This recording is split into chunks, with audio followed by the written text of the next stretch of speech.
Dear ones, this is probably the largest group of people that I have preached to. You are spread out amongst our several congregations, and yet right now, I am preaching just to you, dear one, beloved, sitting in front of your computer screen.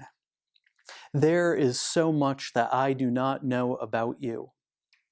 I do not know where you are gathering. I do not know who you are gathering with in front of your computer screen. Even less, I know nothing about the traditions that you are missing in your home congregations, the songs, the sights. I do not know the people that you are missing in this time of physical distancing. I do not know the ways that you have been love's hands in the world. I do not know how you have activated your networks of care and mutuality. I do not know the times that you have showed up to protest, declaring that Black Lives Matter. I do not know how you have struggled. There is a lot that I do not know about you. But you are here, breathing, watching this service, and chances are good are Unitarian Universalist, so that is a good enough starting place for our conversation today.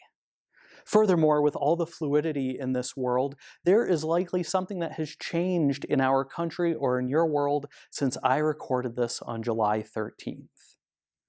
I want to talk to you about something so simple and so complex. I am wondering about the last time your breath was taken away. If I asked you to recall that moment, that last moment that your breath was taken away, when awe moved through you, or when a moment when you learned something that you carry with you, what would you say? What moment was that? Do you remember it? What did that moment teach you? If it was a moment in the recent past, how often do you remember that moment? Now, I do not have to list all of the events, the uprisings, the upheavals of the last several months. There are so many. Humans as a species are meaning-making creatures. We are storytellers. We seek to make meaning in the world that we live. Why is this? It's because we need to create the architecture of our lives. Gregory Mobley was the professor of Hebrew Scriptures when I was a student at Andover Newton Theological School. In his book, Return of the Chaos Monsters, he describes why humans tell stories. Humans, as Greg put it, are storytellers, meaning makers, and pattern tracers. Because telling stories allows us, as Mobley wrote, it allows us to compose an account of what happened, even if the narrative said what happened never actually happened. Once we have a story, we have direction. We have shape, we have motive and episodes. We no longer have chaos. We have meaning and order. How do we make sense of it all? Do we have to make sense of it all? Yes, we do have to make sense of it all. We do have to make meaning. We have to make meaning of it because our living tradition includes as a source direct experience of mystery and wonder. As I trust you are aware, our living tradition has 6 sources. And since I have a larger audience than I normally would, I want to lift up what several colleagues have also mentioned. There is a missing source. I believe the missing 7th source is our tradition's own history. Perhaps that is implied, but we ourselves have a rich tradition. Our Unitarian Universalist history is missing, but I digress. The last 5 sources are all sources of wisdom that you gain from other places, from sacred texts and from books. But that first source, that's all about you. That's about the work that you do. That's about making meaning of yourself with everything that has ever gone on in your life and everything that has gone on in this world in the last 6 months. The shorthand for that first source is direct experience of mystery and wonder. At least it is for me. But the full source is direct experience of that transcending mystery and wonder, affirmed in all cultures, which moves us to a renewal of the spirit and an openness to the forces which create and uphold life. Now, if I didn't have gel in my hair, my hair would be standing up on end. How do you even begin to embrace and explore it? Well, our seminaries teach about our Jewish and Christian heritages. We read up about the lives of prophetic people. We learn about science and reason, world religions, and pagan theologies. But I don't know how much they teach us about making sense of the world.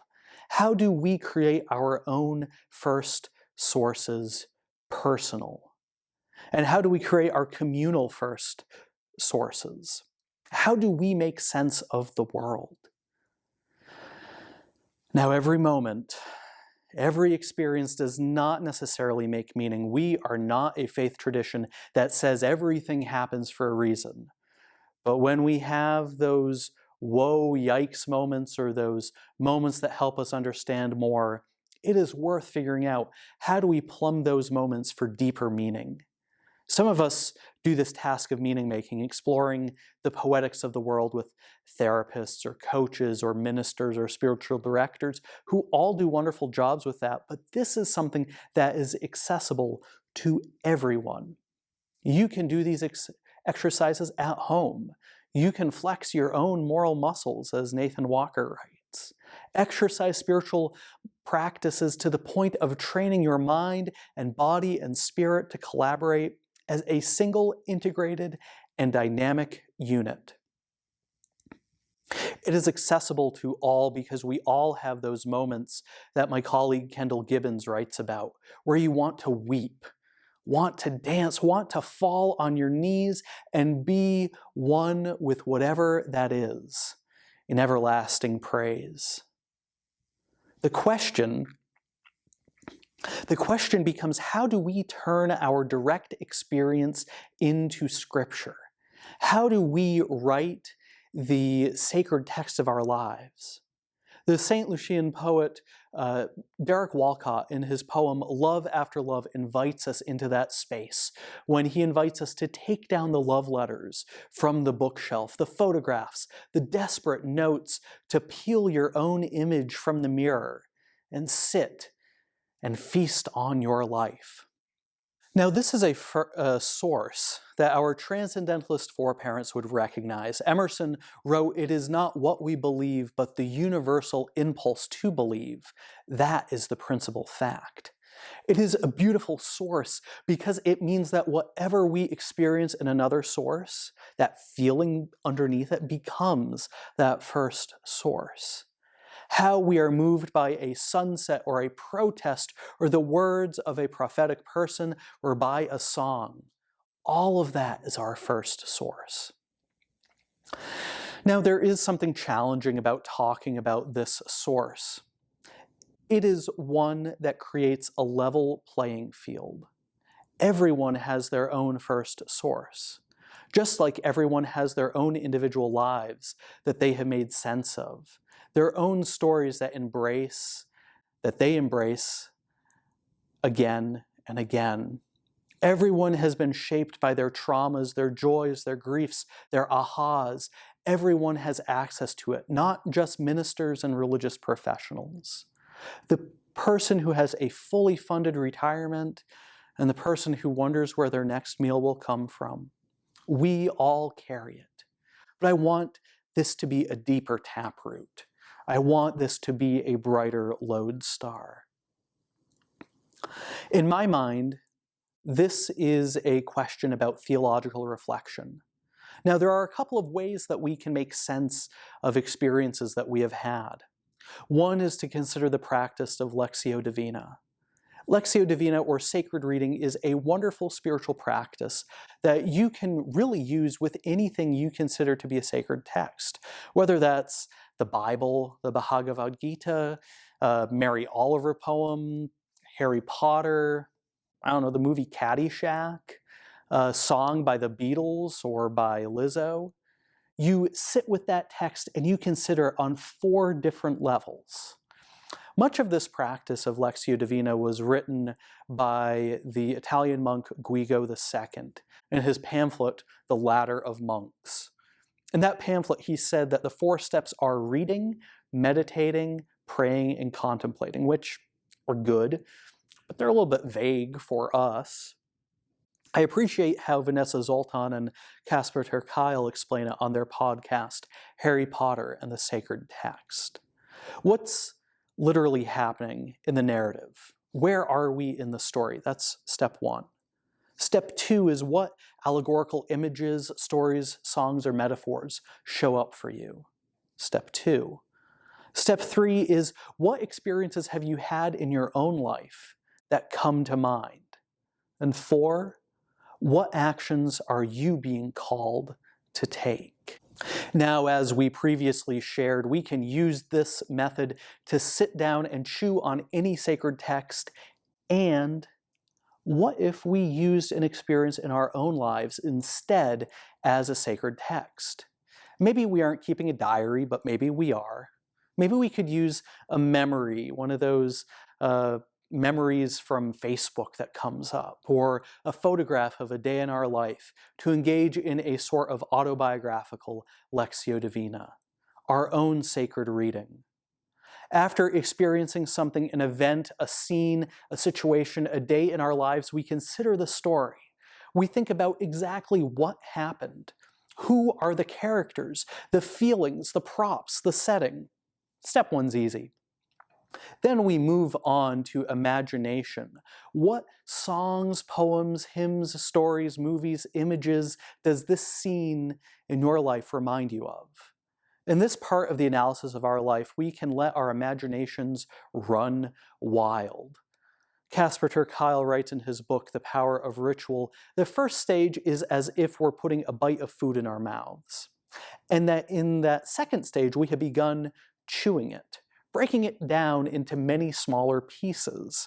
Our minds have been opened, and suddenly we are engaging images and words far beyond the boundaries of the text. We're connecting unexpected dots and layering in new associations. But at this stage, we're delighting in a bundle of ideas. Next, we need it to resonate more deeply, to seek the spiritual meaning. While the question for the third stage would be easier if we're doing a poem or someone else's work, the third stage, I think, is also fairly easy for our own lives. What other memories, moments, or family stories does this moment remind you of? Now, as we enter this fourth stage, Casper urges us to remain calm, because this is the phase where we realize we could have done something differently, or where we realize that we did everything wrong, and that is okay. If there is a gap between where your values are and what your actions were, congratulations, human. This is not punitive self-reflection. This is generative self-reflection. It is about imagining an invitation. This is a stage where we are invited to consider, what action are you being called to take? I've also heard it asked, what is the invitation you are receiving? So you explored a memory, a recent event. You've considered images and quotes from other people's writings. You've considered other moments when you have had similar experiences. And now you are at the so what part of this. And perhaps the moment where you wonder, how will you act differently because of this memory? So that's one practice. Another practice is straight up theological reflection. or the work of crafting your own homegrown theology, as Tim Shapiro calls it. Shapiro is building off of Thomas Groom's work, and he invites us to consider these questions when we have experienced something that we need to reflect on. What's going on? What's positive or problematic about what's going on? Does the situation or issue bring to mind particular stories from our Unitarian Universalist sources, or coincide with what you've learned from other faith experiences in your life? What tensions or similarities exist between your present situation and your overall faith story? What are you going to do next? My friends, gathered here in this virtual gathering or wherever you are gathering, whether it is being stunned by a waterfall, moved by the insights that you have gained by sheltering in place, or being moved to justice after attending a protest, there are a multitude of ways to engage in this soul craft of building the sacred text, creating the book of your own mystery and wonder. When you seek to make meaning, recall what happened. Recall what works, songs, texts, images it reminded you of, and then dig deeper. Reflect on it in light of past experiences. And then consider, with all of this reflecting behind me, how will I act in the days, weeks, and months to come? May this work of creating our own sacred text, of creating your own sacred text, cultivating your own direct experience of mystery and wonder, may that guide us always as we ply the starry sea and the starry skies, casting questions into the deep. May it be so.